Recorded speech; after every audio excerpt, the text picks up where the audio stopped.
we've been saying for a while that the purpose of life is joy. Yes. The basis of life is freedom. But the purpose is joy. The result is never-ending expansion.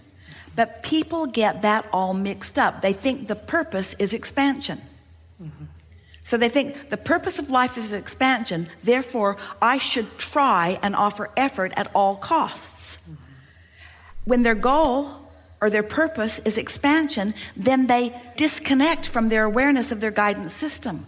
Where if your purpose is joy, then you never disconnect from your awareness of where you stand, and then you experience the inevitable expansion. You see, you're so free you can choose bondage. So freedom is really an interesting thing. You're so free that you can think whatever thought you want. You can establish any vibrational point of attraction that you give your attention to. Freedom, it just is. You are free. No one is vibrating for you. No one is emitting signals for you. Oh, there is influence, but that's all about your giving your attention to something. It's about you tuning into it. In other words, it's like just because the radio station is broadcasting doesn't mean you have to hear it in your car. You got to turn something on and you got to tune to it. In other words, it's not asserting itself into your realization unless you do some tuning. So there are a lot of people that are doing a lot of tuning, not even knowing they're doing the tuning, and then complaining about what they've tuned into and wanting it to go away. And we say, that's really going about it the hard way, because now you've got to control the whole world, and you can't. You don't even know what you want from the whole world. But when your purpose is joy, now you are at the place that you will tune yourself into the frequency that allows you all of this. Some of you have been listening to us for a while, yes? And you've been hearing us talking about law of attraction and how powerful it is. There is no exclusion. You cannot push it away. You only bring more of it to you, you see. And so the key to the happily ever after that you're wanting, the key is to clean up your focus. But you can't just all of a sudden stop thinking something that you've been thinking, because the law of attraction is bringing thoughts to you like the ones that are most active. So you've got to find ways of deactivating what you don't want by going general, and activating more and more what you do want, becoming more and more specific. You see what we're getting at? If you find yourself in the middle of a conversation about something that you do not want, stop talking about it as soon as you can. That helps. And in time, you'll stop talking about it. You'll stop thinking about it. You'll stop attracting it. You'll stop being part of that. Your point of attraction will shift. And that's really what we want to talk about here today. That's just a little tip from the universe. That's just a little fact that may help you. If there are thoughts that you would like to begin thinking in a new way, don't do it at the end of the day after something has gone wrong that has your attention. In other words, when you're really upset about something, that's not the time to deal with it, because dealing with something that you are upset with only increases the momentum of it. It gives it more sticking power. You began to turn the science of deliberate creation into that effort thing that you're so used to. And that effort thing doesn't work, because that effort thing is mostly pushing against what you don't want. And so we began calling the art of allowing. The art of allowing. The art of allowing what? The art of allowing my personal alignment. The art of allowing my connection to source energy. The art of allowing my passageway to be open so that that clear thought can flow. The art of allowing my abundance and well-being. The art of allowing myself to be in my physical body and really be the extension of source energy that I was born to be. The art of allowing the source who flows to me and through me to be recognized by me. The art of realization, the art of realizing all of the resources that are abundantly surrounding me. The art of allowing, practicing the path of least resistance. How can I most allow who I really am to flow, to be present, to be demonstrated in this moment? So, the leverage of alignment is unfathomable through your physical terms, in the sense of comparison. You all have 24 hours a day, but the effort factor is so limited. When you are counting on your effort to compensate for alignment that you're not doing, you just can't make it up with hard work. There's just not enough action in the world to compensate for that misalignment of energies. But with just a little bit of awareness and understanding of how this all works, you can find yourself in vibrational alignment with who you really are, and you can access the energy that creates worlds and flow it through your vantage point toward the creation of whatever you want. You can feed the hungry. You can help the world find its balance. You can be or do or have anything that you choose, but you cannot do it from your disconnected, cut off from source energy perspective. You can't join the complainers and the pushers againsters and accomplish or be what you've come to be. So let's get going. Let's sort it out a little bit at a time. It is our expectation that you will push the reset button today, that you will find vibrational alignment with who you are, and that you will participate in the energy of that alignment long enough that you will be forever vibrationally changed. Now, we don't mean this alignment that is certain to happen today is not like a college degree where once you get the certificate, you just hang it on your wall and it's yours forevermore. It's not like that, because your alignment either is or isn't in the moment. But you're going to be able to tell from now on whether you're in alignment or not, because you can tell by the way you feel. Your emotions are the key to your alignment. The better you feel, the more in alignment with who you are and all that you've become you are. The worse you feel, the more out of alignment you are. Sort of like the hot and cold game.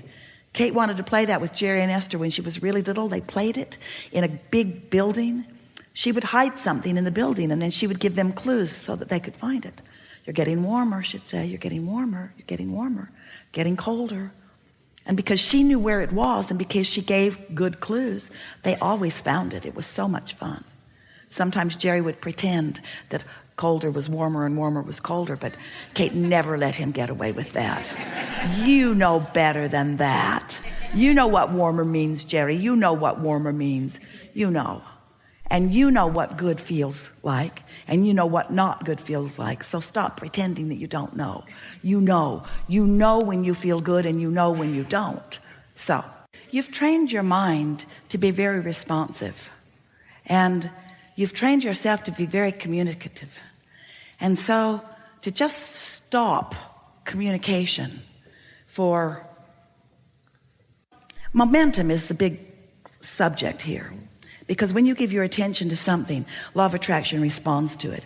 And in silence, there's going to be less momentum. Now, some people say, but Abraham, I have this mind that is just chattering all the time. And just because I'm not talking, in fact, sometimes if you are not expressing, then your mind becomes even more active. In other words, sometimes.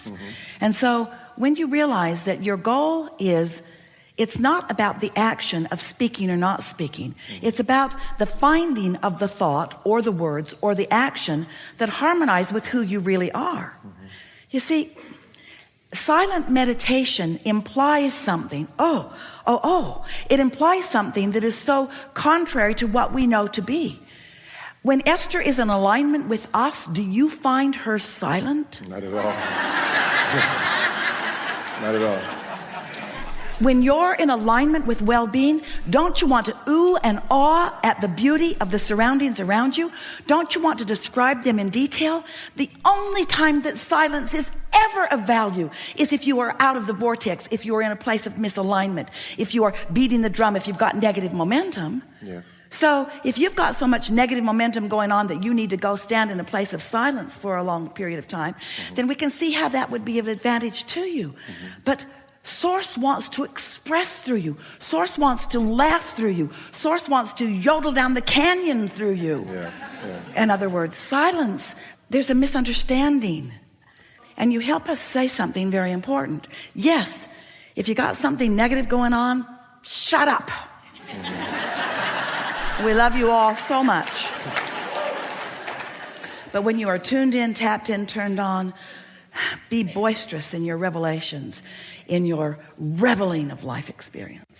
Here's another piece, and you're really going to like this, because you're right up to speed with all of this. You're fine-tuning this. You're right on the brink of these manifestations beginning to flood in. So here's some things that will help you to realize that. Realize, meaning manifest.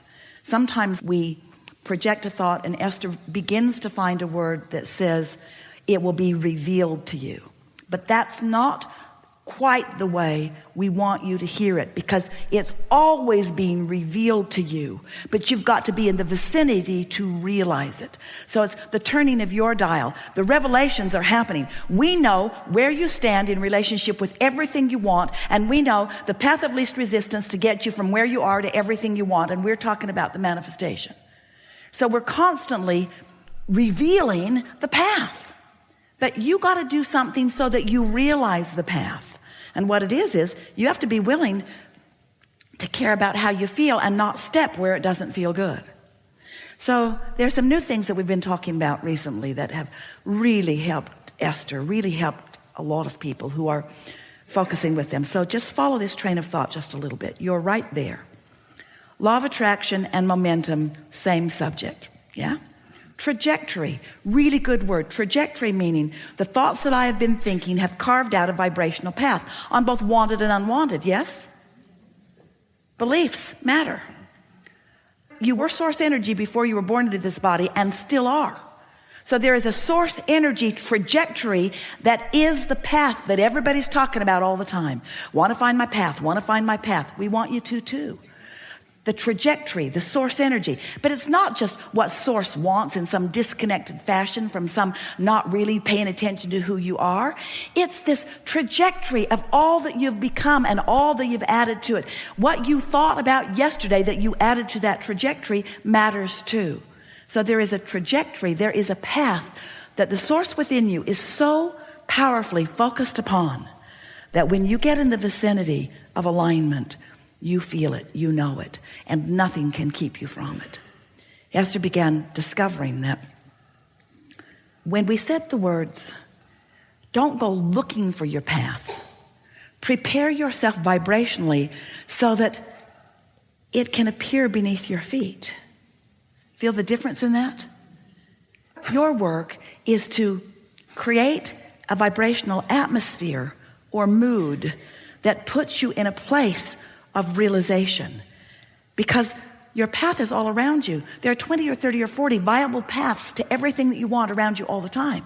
And when you're in that vibrational vicinity, just lights right up. And nothing could keep you from it. You feel so certain about it. If you could understand, and we want you to, and we'll use every word that Esther can find in her vocabulary to help you to understand it more, although we have to say to you, a disclaimer here, words don't teach. It's only life experience. But sometimes we say things that then your life confirms. So there is this point of attraction that is you, this mood or atmosphere that is you. And if you will give your undivided attention to the job of feeling good, of having a good mood, then you will be standing in that place of revelation where you will realize more and more and more and more that your path is right there, and then it's right there, and then it's right there, and then it's right there. It won't stand still. It never does. It's more, because source is flowing and demonstrating with you and to you and through you. We have enjoyed this interaction more than these words can explain to you. We are loving the resonance that you feel. It feels good to feel the alignment with who you are, doesn't it? And you are as close to unconditional awareness of life as you have ever been. You'll feel more. When we analyze, focus on, pay attention to religious or governmental documents, there have been so many, there is a predominant quest that is at the basis of all of those revolutionary documents. And every one of those documents was a revolution against something. Think about it. In that inspired revolutionary document was the natural, central, source-inspired understanding, awareness, determination for self-actualization and freedom. Every single time. You've just discovered that here today. You now will never